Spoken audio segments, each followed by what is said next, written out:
Hey y'all, it's your girl Missniecytv, and I'm here to do a review for Sistas Season 8, Episode 16. The episode picks up with Agent Watt still at Zach and Fatima's house, and Allie's trying to be funny, like, can I come in? No, you just barged in the house. Agent Watt starts touching stuff, and Zach is like, don't touch my stuff. Agent Watt is like, do you know why I'm here? Zach is like, do you have a warrant? Agent Watt is like, I'm not here to search your place. Agent Watt starts touching stuff, and Zach is like, don't touch my stuff. Agent Watt is like, do you know why I'm here? Zach is like, do you have a warrant? Agent Watt is like, no, but I'm not here to search your place, but I can get one and come back if you like, and tear this house up. Zach is like, that's not necessary. Fatima's like, that's fine, we ain't do nothing anyway. Agent Watt is like, you sure about that? Zach is like, you already trying to tear myself. Agent Watt is like, I just had an enlightening conversation with Gary. Fatima's like, about what? Then Agent Watt starts going into the whole thing about what Gary said about them and how Zach punched him in the face and put a knife to his throat. Zach is like, I thought Gary had a memory problem. Zach, we did too, but I guess Gary has selective memory. This is when Agent Watt starts getting in Zach's face, and Fatima's like, can you back up? Agent Watt is like, so are you denying the fact that Gary said both of y'all threatened him on multiple occasions? Fatima's like, we're not saying nothing without our lawyer. Agent Watt is like, you sure do know a lot about the law. Oh, I forgot, you're supposed to be a lawyer, ain't you? Then he starts making comments about Fatima being a fake lawyer and all this other stuff. Agent Watt is like, I'm not trying to be disrespectful, I'm just asking a few questions. Fatima's like, a few questions that you know we won't answer. Agent Watt is like, why not? You say you didn't do nothing, right? Fatima's like, well, what else did Gary say? Agent Watt's like, you seem very nervous. Fatima's like, nah, but you wouldn't be over here if Gary just said that. He had to say more, but you're not revealing, you know. Fatima's like, what you shared with us so far wouldn't even hold up in court. Agent Watt is like, look at you knowing the law. Agent Watt is like, I never said that. The things that Gary told me was all I had. And Agent Watt starts asking Zach, is Michael home? And because he would hate for Michael to be back in custody or go back to his mother because Zach got locked up. And I'm like, Agent Watt, what does that have to do with it? Zach even said, you and Detective Morgan tried to pull that stuff before, but it won't work. Fatima's like, Zach, don't say nothing else, because if Agent Watt had something concrete on us, we would have been handcuffed. Agent Watt is like, I can arrange that. Fatima's like, ask your question and get out of here. Agent Watt is like, let's see if you'll still be singing that cocky tune when I tell you what else Gary told me. Then Fatima's like, we finally get into the point of all this. Then Agent Watt is like, Gary remembers seeing the woman the night in his dressing room when he got stabbed. Fatima's like, we're finally getting into the point of this. Agent Watt is like, well, Gary said that he seen a woman in his dressing room the night that he got stabbed. Zach is like, well, there was a lot of bees there.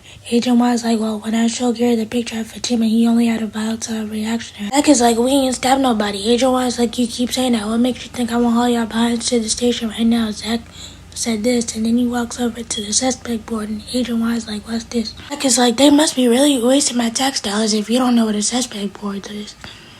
Zach basically tells them that they're doing their own investigation, because why would they do their own investigation if they're the ones that stabbed Gary? Agent Watt is like, that's very true. Agent Watt tries to call them some whack detectives, but Agent Watt, they're doing a better job at your jobs than you are. Then he basically tells them that they have 24 hours to come up with a name and give him a name, because if you don't, you're going to come after them. Tim is like, well, if you do that, the same thing that happened with Penelope is going to happen with us, because we ain't do it either. Agent Watt is like, Penelope's not out to clear, neither are y'all. Sometime after Agent Watt leaves, Fatima and Zach sit down, and Fatima's like, why would you tell Agent Watt that we're doing our own investigation? Number one, sometime after Agent Watt leaves, Fatima and Zach have a conversation, and Fatima's like, well, why did you tell Agent Watt that we were doing our own investigation? Zach is like, well, I was trying to protect you and Michael, because I know that we ain't do it. Fatima's like, number one rule in the hood, you don't tell the popo nothing, and then it's double for bedtime. Zach is like, I know. Fatima's like, well, we have 24 hours to come up with a name, and you gotta do this by yourself, since you're the one that got us in this. Like, if you don't go down to that police station and give Agent Watt the tape of Gary and Tamara and tell him the motive that he and Tamara had, I'm making the situation harder than what it has to be. Over at Andy's penthouse, we have Andy still talking to Miss Marie, and Andy tells Miss Marie that she doesn't think that she's going back to Benson Jones and Leland. Miss Marie is like, do you know how many firms wanted my business, but I went to Benson Jones and Leland because of you? Andy's like, I know, and I don't want to disappoint you. Marie is like, well, then don't. I know you're not trying to sit there and roll over. You gotta fight this. Andy's like, I'm tired of fighting. Miss Marie gives her this whole speech about how the whole species is carried on the backs of black women, and we gotta stand up and fight, and we can't afford to give up. Miss Marie is like, well, we gotta make sure our voices are heard. Andy's like, you sound like my best friend Danny. She always makes sure her voice is heard. Miss Marie says she sounds like a very smart woman. Andy's like, she is, but as of recently, she's been having night terrors. He's like, she's also having panic attacks. Miss Marie is like, what is she doing about it? Andy's like, she's going to therapy. Miss Marie is like, At least she's doing something about it. Andy, that wasn't your business to tell. So Maria's like, well, you gotta face your demons if you want to conquer them. Andy's like, well, you said a mogul like yourself gets tired. Miss Maria's like, I said tired, I don't give up though. Miss Maria's like, giving up is not an option for women like us. Andy's like, fight, fight, fight. That's what they always say. And then she goes on this whole spiel about how we stand up for our men and how they cheat on us and lie on us, and we're supposed to fight that out, and how they leave us for white women. Miss Maria's like, if it was so easy, everybody would be us. What's the alternative? Laying down and whining? You can't do it. Then Andy starts bringing up Gary, and I'm like, girl, how did we get here? We was having a great conversation, but of course you had to bring that man up. And Andy tries to throw a little pity party for herself, and she's like, I can't even begin to tell you what Gary has done to my career. Miss Marie is like, what you allowed him to do? Miss Marie tells her about herself, and she's like, Andy, you're not a passive passenger on this ride. Andy's like, well, you sound a lot like my friend. Miss Marie is like, well, since I heard a lot about him, you might as well call him over here. Over at the airport, Danny is nervous about HR having to meet with her because she thinks they has to do something about Tony and her relationship. Which it does, because we know that Leonard was the one that put in that complaint with HR, and HR basically tells him that Tony is showing Danny too much favoritism and he wasn't supposed to get Danny into the leadership program after the deadline. And he's like, I got her into the leadership program because she deserved it. HR was like, well, we gotta investigate that. He's like, is there anything you gotta say, Miss King? Danny's like, no, but you wearing that suit though. Oh, and Tony's last name is Royal now because he changed it from King to honor his father, and his father's last name was Royal. So the HR lady leaves, and Tony and Danny have a conversation, and Danny's like, see what happens when you try to get me into the leadership program? Tony's like, don't start haters, she's trying to come for us. Danny's like, well, this is what happens when a person of power tries to show favoritism to the person that they're sleeping with. Danny's like, I didn't do this because you're my girl, I did this because you actually deserve it. Danny's like, well, see what happens? I just got a case from HR because I'm your girl. Over at the bank, we see Maurice talking to Sabrina, and of course he's trying to stalk her to see whose sperm she gonna use. Sabrina doesn't know, but we honestly know who Sabrina gonna choose. She gonna choose Damani. And speaking of Damani shows up, and he basically tells her that he has good news for her, and the good news is that the article that he did on her is circulating, and they want her at a summit in Turks and Caicos to represent the bank. Sabrina starts crying, and Damani thinks it's because of the good news, but we all know why Sabrina crying. Sabrina's crying because of the news she got rich. And Damani's like, well, you could tell me what's going on. We almost had a baby together. Sabrina starts telling about Rich, and Damani starts making assumptions like he backed out when I was supposed to be her donor, and he called out these problems. Sabrina's like, no. Then she goes into the actual details of what's going on. And I'm like, Sabrina, you had no right to tell. Over at Karen's house, Miss Lisa is there because she's staying with Karen until Karen's off for bed rest. And Miss Lisa's like, did you get some rest while I was gone? Karen's like, no, because I had a visitor. Miss Lisa's like, who? I hope it wasn't that showed up. Karen's like, no, it was actually Fatima. Miss Lisa's like, and that didn't stress you out? Karen's like, no, we actually had a grown-up conversation. We laid out our feelings, and everything went well. Miss Lisa's like, I hope it stays that way. Karen's like, me too. So Karen then picks up the phone, and Miss Lisa's like, who you calling? Karen's like, I'm calling Pam to check on the salon. Miss Lisa's like, no, you're not. The doctor said no stress. This is when Andy calls Karen, and she's like, I want to do an impromptu sister circle meeting, but I'm going to do it on the phone with you since I don't want you coming out the house. Karen's like, no, I'm on my way. We're at the salon. Miss Lisa finally makes it there to check on the salon and see what Pam's up to at the business. And when she gets there, she sees Trey and Pam getting down to business.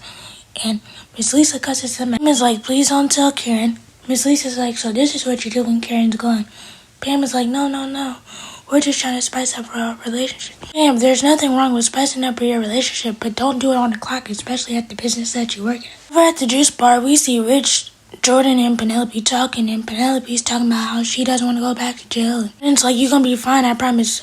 Penelope's like, you can't make those type of promises. For all we know, I stabbed Gary. Jordan's tired of talking about Gary. He's like, I don't want to talk about Gary no more. Penelope's like, I understand that, but we still don't know what happened that night. Jordan's like, can we just please stop talking about the man? She tells them about Sabrina and how she wants a baby, but they can't have a baby because of his sickle cell trait. Penelope's like, I understand that this must be hard for you, but it's hard for her too. Rich is like, yeah, she wants to do everything to be a mother. Penelope's like, I empathize. So when Robin calls Penelope, and Jordan's like, what you want? Penelope's like, he wants to talk to me about the case. So Penelope leaves so that she could go talk to Robin, and this is when Jordan and Rich have the conversation, and Jordan's like, what's really going on? Rich is scared that Sabrina's gonna leave him for Damani, and they're gonna have a happy family, and Rich is just gonna be left hanging. Jordan's like, well, I think you should go tell her how you feel, because she's the only one who truly knows. Then we see Rich at the bank, and he goes to talk to Sabrina, and Sabrina's first words are, what are you doing here? Rich is like, I thought we could talk, but I see you already calling the reinforcements. Sabrina's like, it's not like that. Rich tells Sabrina that she's full of shit. Rich leaves. Damani's like, I didn't mean to cause no trouble, but let me know if you want to still use my sample. Then he leaves, and then Maurice comes in, and he's like, I didn't know you had this revolving door, man. You're very lucky. And this is when Andy calls Sabrina about the Sister Circle meeting, and Sabrina says that she's gonna come. Over at the restaurant, Penelope meets with Robin, and Robin tells her that he got her confession thrown out, but she's not out the woods yet. Penelope's like, I really wish I could remember what happened that night. Robin's like, well, have you considered talking to a therapist about everything that happened with you and your baby and the loss of your baby? Penelope's like, I didn't lose my baby. Gary murdered him. Robin's basically like, I didn't mean to be so callous about it. Penelope's like, I shouldn't be directing my anger at you. I should be mad at Gary. Then Penelope's like, you should have been there to tell me not to mess with Gary, and you were always there when I needed you. And basically, the whole gist of this conversation is they was flirting with each other. Penelope wants to be Andy because she's starting to like Robin, and she even asked Robin what happened between him and Andy, and I'm like, girl, why is that any of your business? Because you're starting to like Robin because you want to be Andy so bad. Over at Andy's penthouse, it's time for the Sister Circle meeting, and everybody's coming in. Karen and Sabrina come in first, and Sabrina starts fangirling over Miss Marie. He loves her music, and Marie tells her only if your business life reflected your personal life. Besides what Andy told Miss Marie about Sabrina, she knows Sabrina because of she's one of the board of directors at the bank, and she read the article. Fatima and Danny come in here, and Danny's like, what we doing here? Miss Marie is like, you're here because I summoned you. And Danny's like, girl. Miss Marie is basically like, since all the pleasantries are over, we can get down to business. Marie starts with Sabrina. She's like, I hear you want to be a mother, but you're with somebody that don't want to be a father. But now that he changed his mind, he wants to be a father now. Miss Marie is like, a wavering man is not a good father. Sabrina's like, well, I don't think I have to worry about that because I can't use his sperm. And then Miss Marie is like, one man's rejection is God's protection. There's so many other men in the city you could use his sperm. Now it's Karen's turn, and Miss Marie clocks Karen's teeth. She's like, it don't seem like you have a problem making babies or having baby daddies. It's like, you just need to focus on your growing family and building it on your own terms. Marie is like, if I could say one thing to you, don't put your faith in one man or two. Karen's like, what if I'm trying to have feelings for one of my baby daddies? And Karen looks at Fatima and she's like, not Zach, Aaron. I want something different. He's like, well, does he feel the same way? Karen's like, yeah, I just think he was waiting for me to get over my ex. Marie is like, you talking about Fatima's fiance? Miss Marie can't pronounce nobody name. It's Fatima's turn, and Fatima's like, no disrespect, Miss Marie, but you've been divorced for a time, so who are you to tell us about our love lives? Marie is like, well, I made all the mistakes for you, so you don't have to do them. And she's like, correction, it was 3 divorces in one annulment. Marie basically tells Fatima, make sure that Zach is putting you on the same pedestal that you put him on. Fatima's like, you're not the first person to tell me that Zach's not perfect, and you won't be the last. Marie is basically like, we praise a man for doing the bare minimum, but they don't do the same for us, and we gotta get up and fight, because the species was built on the backs of black women, and we can't give up. It's Danny's turn, and Danny is like, before you tear my ticket, Miss Marie, I just want to let you know you're not beneath getting your butt whooped. Marie is like, I'm prepared because I gave out plenty of butt whoopings back in my day, so this ain't none. Marie is like, where should I start? Danny is like, you tell me. Then Miss Marie starts talking about the panic attacks and night terrors.